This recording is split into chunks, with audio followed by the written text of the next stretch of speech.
I'm HRing the shit out of this.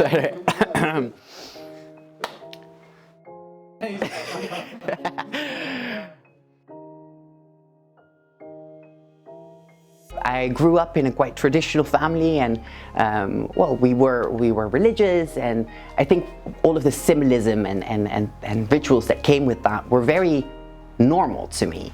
And then when I started studying and I went to a much more liberal school, I realized that what I'd always known to be the truth was maybe slightly different from the truth that I then started experiencing.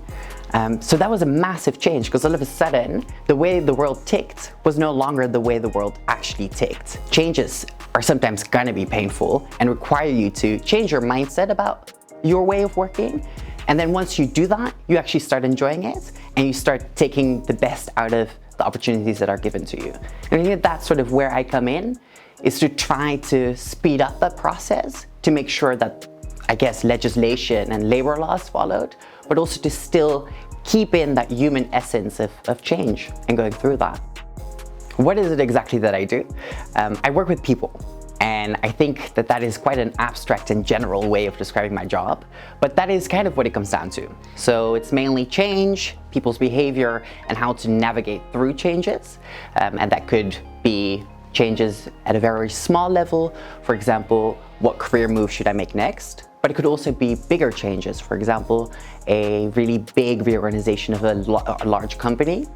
Just taking action is important.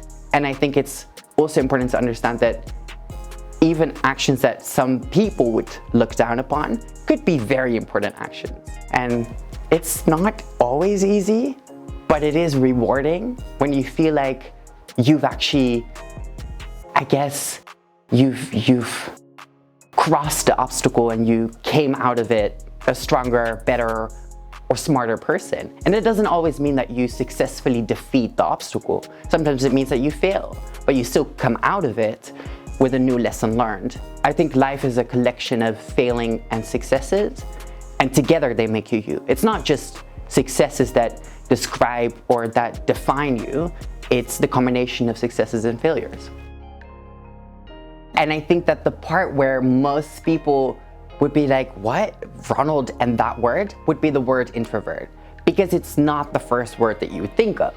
I think a lot of people meet me and think, whoa, it's a lot of energy, it's a high voice, it's the walk, the talk. And I think that once they actually get to know me, they understand that there's so much more beneath that than just what you get on the surface. And I think that that translates to so many things in life, where if you actually invest a little bit more in understanding a person a little bit more, that there's so much more to learn, to love, and to share.